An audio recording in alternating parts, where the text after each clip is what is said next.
Dražen, I would like to welcome you on the virtual stage. Could you please turn on your microphone and camera? And the word is yours, the next 30 plus minutes. Okay, I hope my microphone is working. Yep. Yeah. So thanks for this opportunity. This is actually my first time to be in this kind of audience. I mean, this big. So just for all of your attendees who don't know me, I will give a short introduction about myself and what I did in the past in my career. So I started in actually this industry back in 1990s with a small wholesale company with an office of just 20 square meters back in Zagreb, doing wholesale at that time. Then during those crazy times, we went through a lot of unusual, let's say, business situations, like smuggling Nike products from Russia to Croatia via Hungary. So then actually in 2002, we started, let's say, a real business, a real retail business. We started with our partners and friends from Office Shoes. So we were partnered with them in Croatia for 10 years. And 2005, for the first time, I was actually introduced to e-commerce. So we started officeshoes.hr at that time. Then after 10 years, we actually finished our partnership with Office Shoes, and we actually rebranded our stores into Schuster, what is still today on the Croatian market, like a main leader in sneaker industry. And then 2016, I left the company, but I still have 50% of ownership in that company back in Croatia. And they have, except Schuster stores, they have also NOS store, approved store, Timberland stores, so quite a nice company. Then also 2016, I started my own brand, Titos. Then 2018, I joined Zinga Sport, KFT, here in Hungary. I plan to come for 5-6 months, maybe a year. Now it's 3 years. So everything started on consultant base, but now it's some kind of hybrid between employee and consultant. Also, end of last year, I actually met for the first time with you guys, Grow Digital, and we started actually to work on our expansion outside of Hungarian market with our online business. But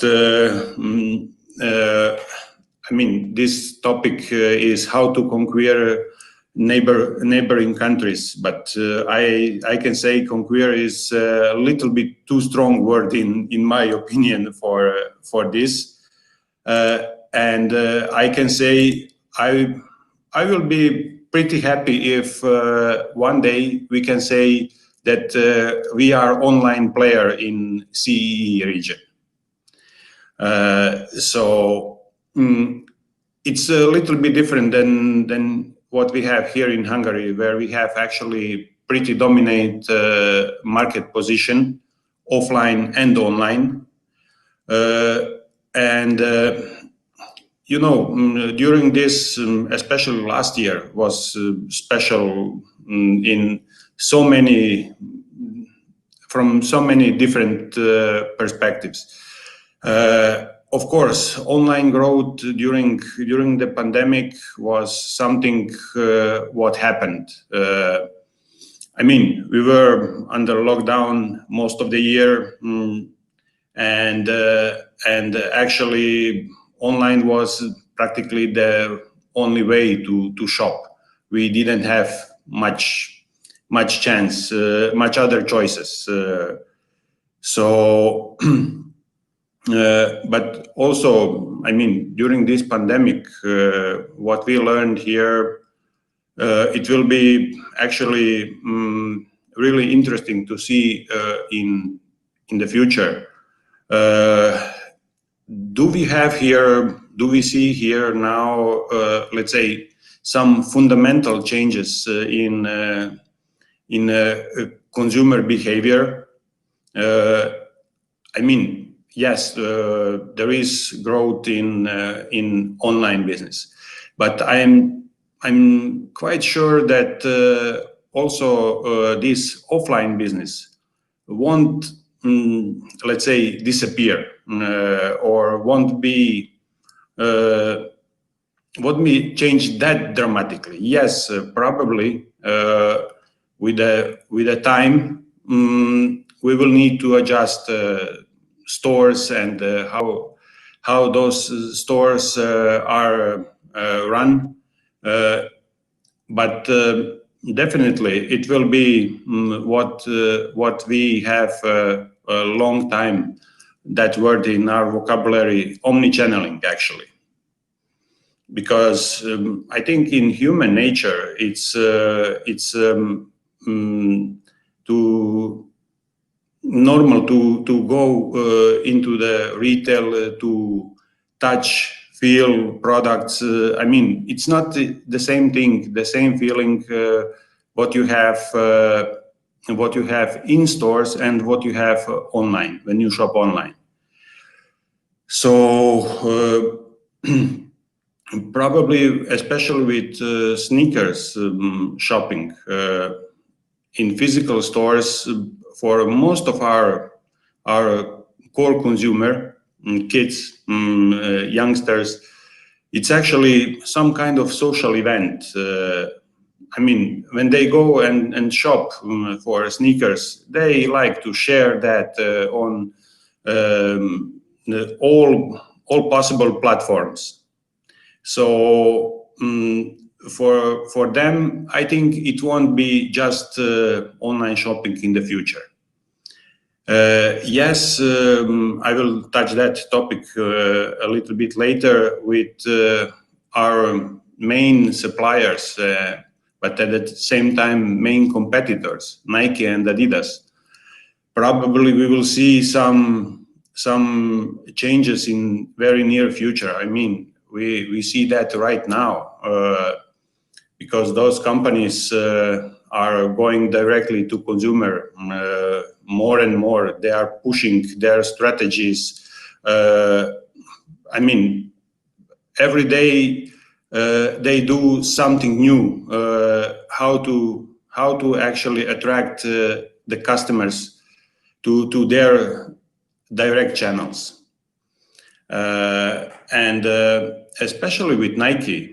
I mean, in Zynga, Nike was like 2 years ago still around 50% of our total business, and today, for example, is around half of that, so around 25%. And the actually problem started with Nike strategy. They announced that direct-to-consumer strategy like 10 years ago.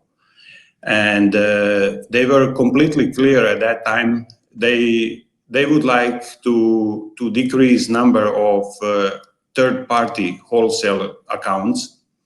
And they would like actually to have control of their brand, their presence, where you can find their products on the market, and in which kind of environment. And they were pushing last couple of years especially hard this fewer but better stores concept. So they practically cleared the market. I mean, in Hungary, for example, you have just Zynga Sport and Nike franchisee partner. All others are some kind of, let's say, in connection with some other international players. There is Smart Group who is still providing some smaller accounts with some products, but that's actually, compared to the size of the market, that's actually peanuts. And now with that thing, what they did, so reducing number of accounts, number of doors, number of selling points, they also did one more thing. They invented something called allocations. So you cannot order products how much you want to order. They give you allocation. So they tell you, hey, this shoe, for example, Air Force pure white, you can order just 300 pairs for next season. And that's it. And if you need 3,000, hey, you are short 2,700, but that's Nike. And they are actually trying to get those customers on their direct channels, especially Nike.com. So in that situation, we were also forced to change a little bit our strategy, and we went from pure sneaker stores to actually some, let's say, casual footwear, casual sporty footwear stores. And of course, we also were forced to do the same change in our online business. So a lot of changes, but at the same time, what we learned from that experience with Nike, and also discussing that with our second most important supplier, Adidas, was that we actually need also to go out to expand if we want to stay relevant for those brands. Otherwise, if you don't expand, you are actually sooner or later out of the game. So what we also faced during last year, that we actually need to restructure the company for this new retail environment, because in the past our company was more or less, let's say, in compartments. So buying team, marketing team, wholesale team, this team, that team. But today you need really to put everything together. You need to connect that everything in as actually one compartment, if I can say it like that. So because everything is connected.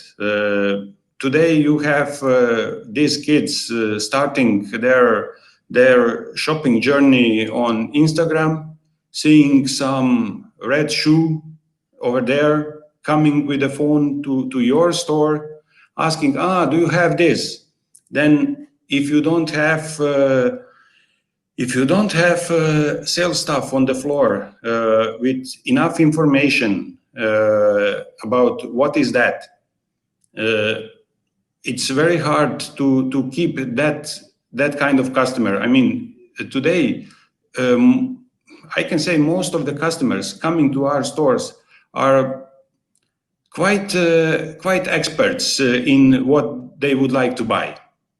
And usually they come with a photo of some shoe you cannot actually, like Zynga, we cannot buy, for example, so-called tier 1 shoes, which are limited in quantities.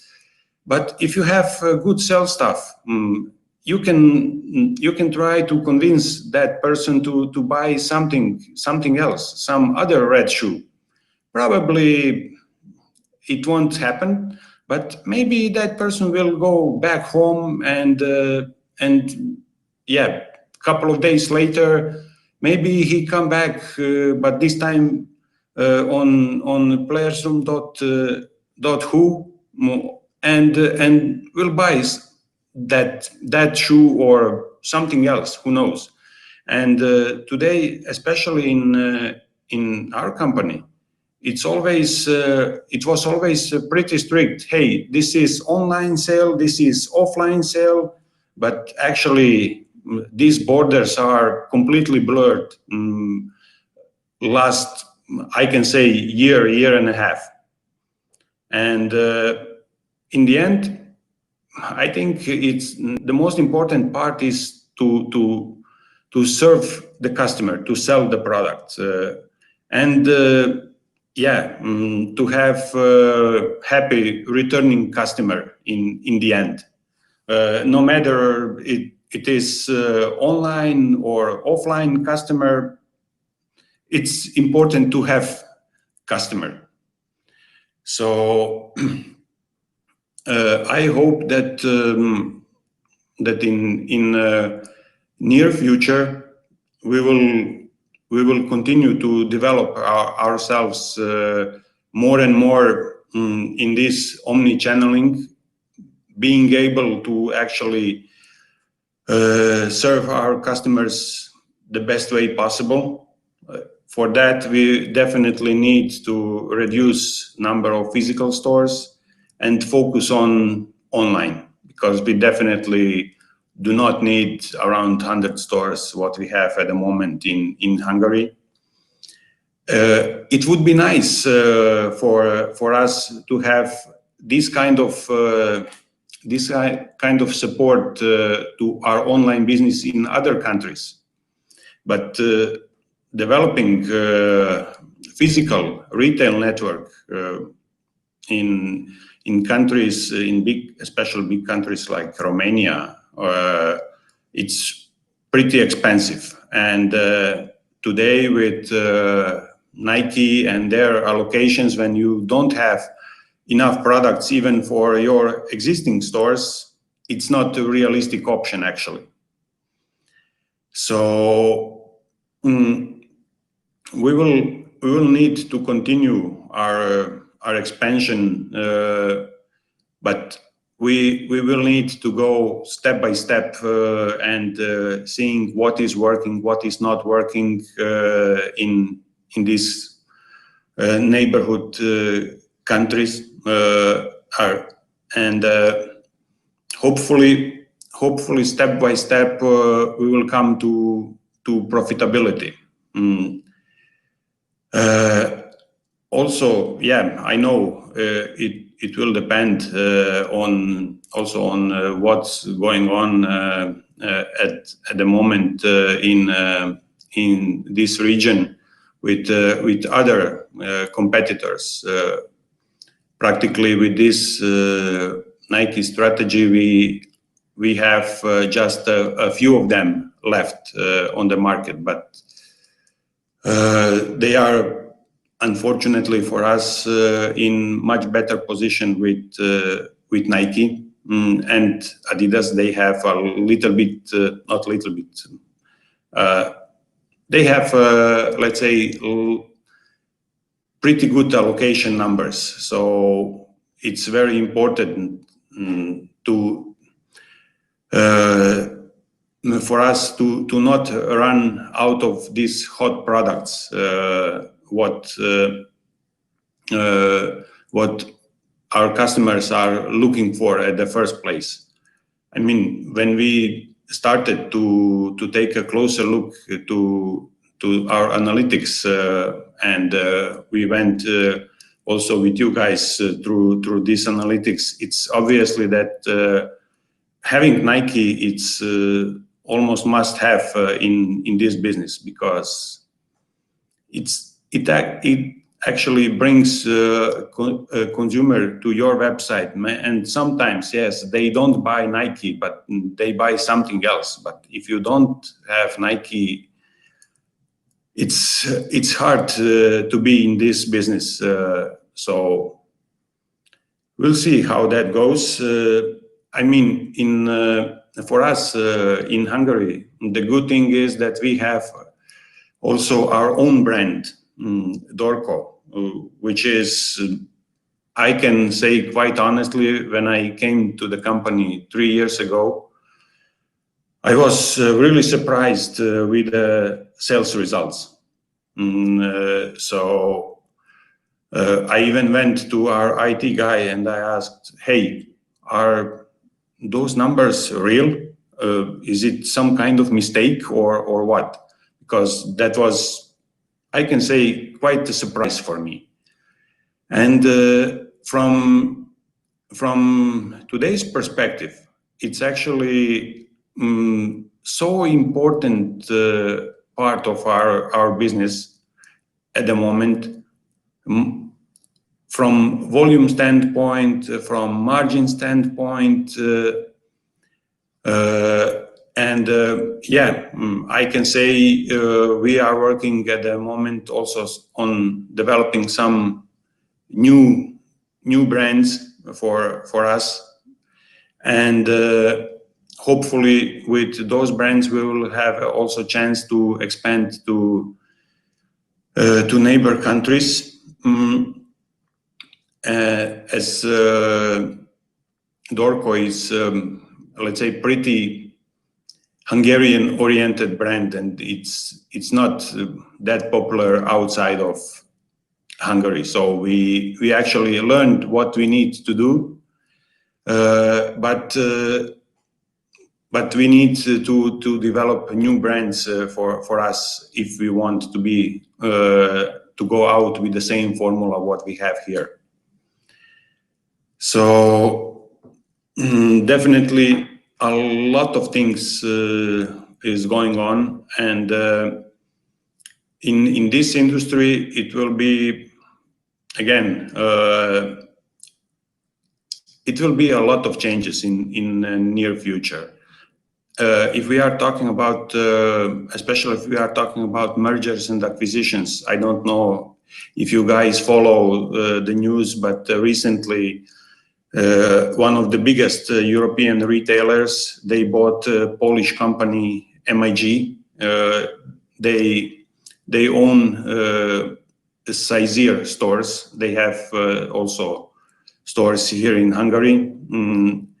So they are now practically part of JD Group. Also at the same time, Snipes, they are a store chain owned by Deichmann. They also are now in, let's say, in shopping around Central and Eastern Europe, looking for targets to expand in this area. You have also one pretty good account in this business. They are mostly online. They have just 5 stores. Food shop. They are, I can say, they are practically winner in this Nike direct to consumer strategy, because they were quite relevant on each market with their consumer base. And they have full support from Nike. So yeah, I can say they were not lucky. They were set up on time for this situation. And if we talk about Adidas, for example, like a second biggest player, they recently announced their strategy. which is like usual, let's say 2 years behind Nike. So I expect also some others with the time, they will follow actually the same thing, the same strategy. So if I, from this perspective, if I can give some advice to some other retailers, yeah, actually, if you want to stay relevant and successful in these strange times, I can say, first you need to make yourself brand in shopper's mind, and that's something, for example, what we see here in Hungary, because Playersroom here is the name, and a lot of people still, they go to the stores or they go to the online store. They used to go there, and they see Playersroom brand like a authority. If you have something there, yeah, it must be fashionable, it must be this, it must be that. So when you make yourself brand, that's a pretty big thing, especially today. Then also, if you can make yourself indispensable for the brands, I mean, from qualitative and quantitative point of view, it's also important, because yes, maybe Nike, they are so strong, they can go and execute their strategy so strict, so they can go and cut off, let's say, 70% of accounts in this region, and they will actually replace that with their own channels. Maybe not in year 1, but in year 2 or 3, and with expansion of strategic partners like this Snipes from Deichmann or that JD. In the end, they will have their numbers in the region. But for us as retailers, if we can make ourselves indispensable for those brands, it's very important in situation like this. Also, I mean, this is not specific just for this industry. This is, I can say, almost general rules, what you need to do if you want to stay relevant and a successful business today. You need to be less relevant, less dependent on some big brands, because they will go direct to consumer more and more, and sooner or later they will try to have 50%, 70% of their turnover direct to consumer. So that will leave you actually with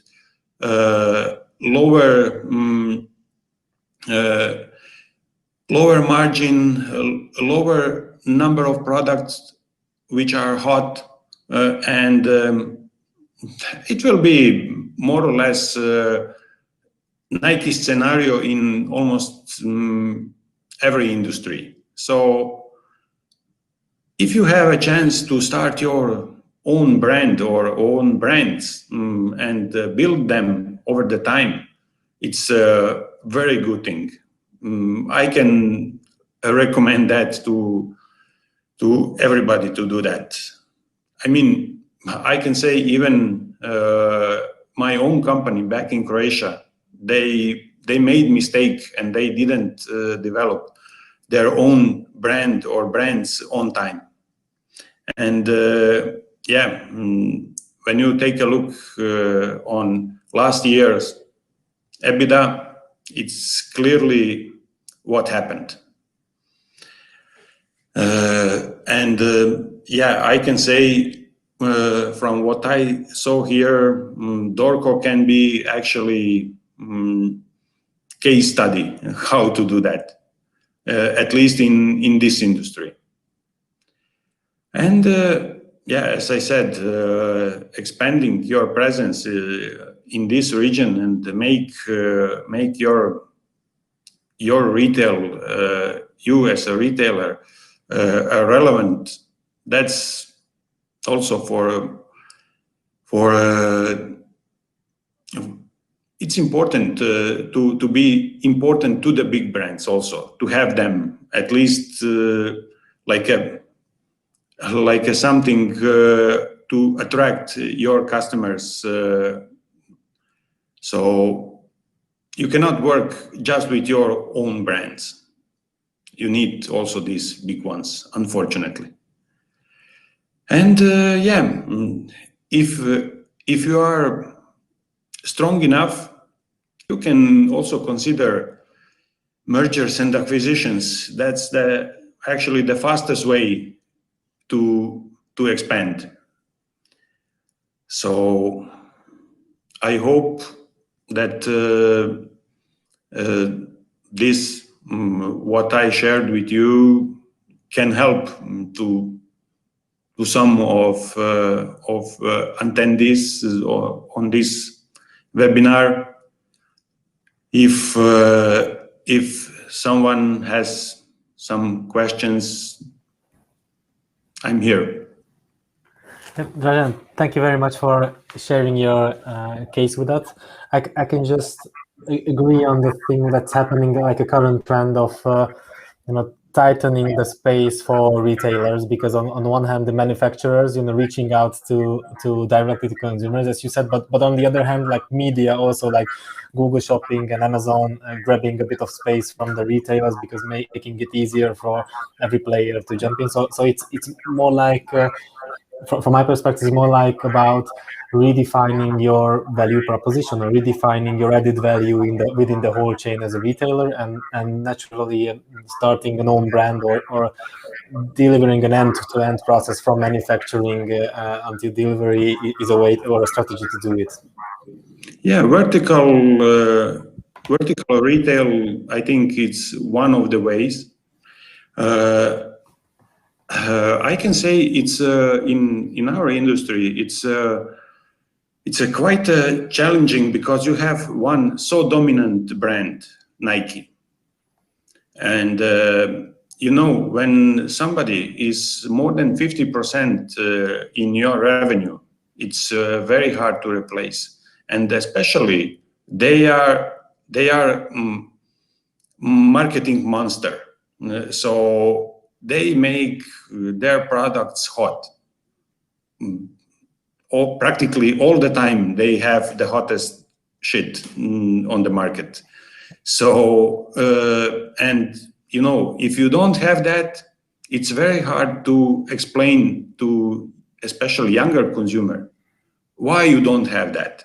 And it's almost impossible to train your employees to know all of this, what I touched today, to know why Nike went directly to consumer, why Nike limiting production for certain styles, what is the life cycle of the product, and that kind of thing. In the end, even if you have so knowledgeable sales staff, they just don't have time on the sales floor to tell the story. I was also challenged here because when we touch this topic, I can talk about this for days, not 30 minutes. And also you have one more thing, which is quite specific for this industry. It's actually reselling. You have today, for example, some special edition of Jordans coming out, and they are actually sold out in seconds, thanks to these bots, and then you see them practically a minute later on the StockX for triple or quadruple price. And I think with that, Nike is playing at the moment pretty dangerous game, and from my perspective, it's actually killing sneaker and streetwear market, because you have a lot of people who are trying to buy shoes or some limited apparel or accessories just for resale. They are not wearing that.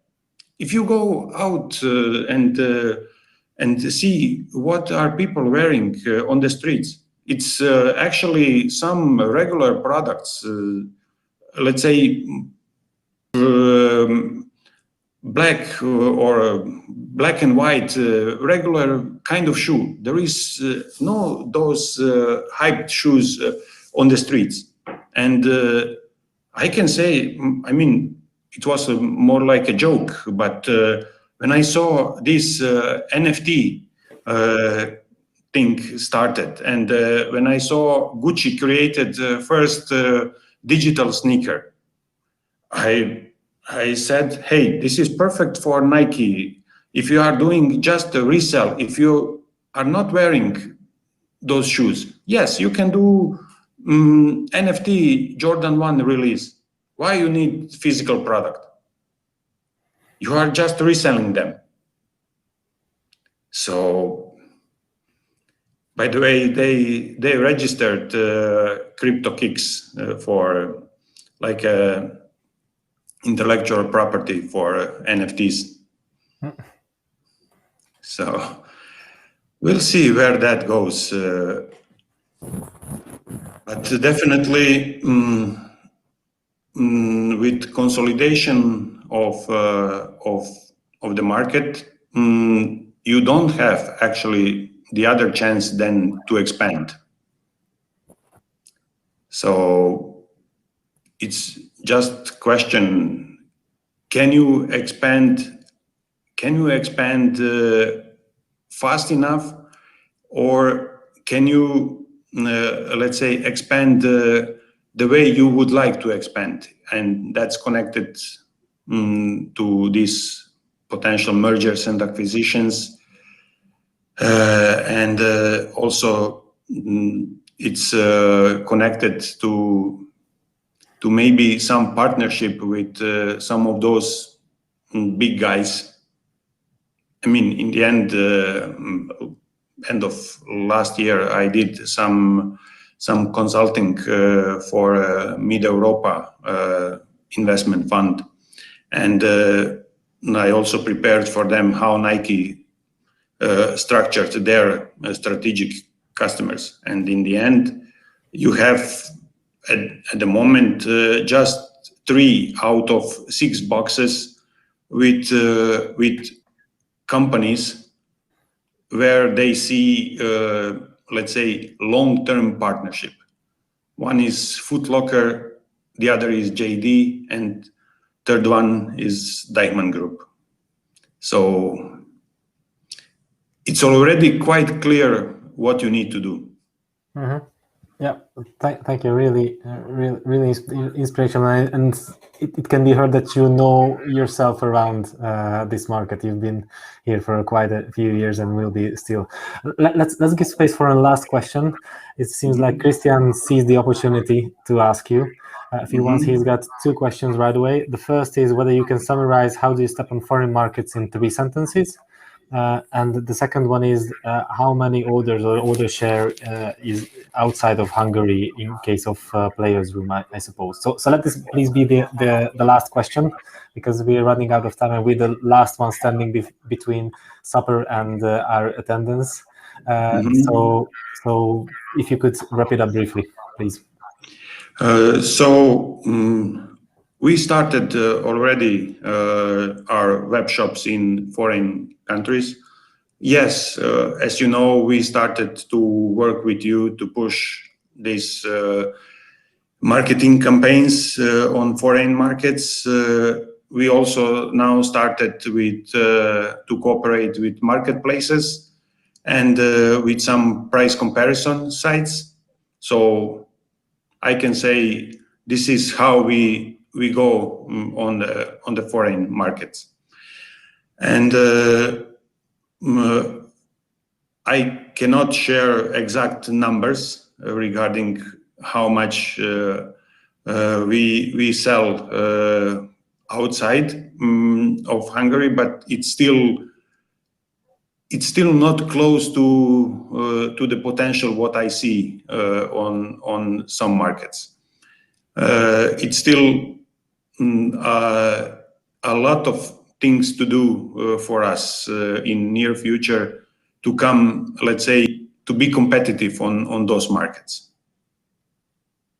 And for that, I can say we need also to set up a little bit differently our own team in Zynga Sport.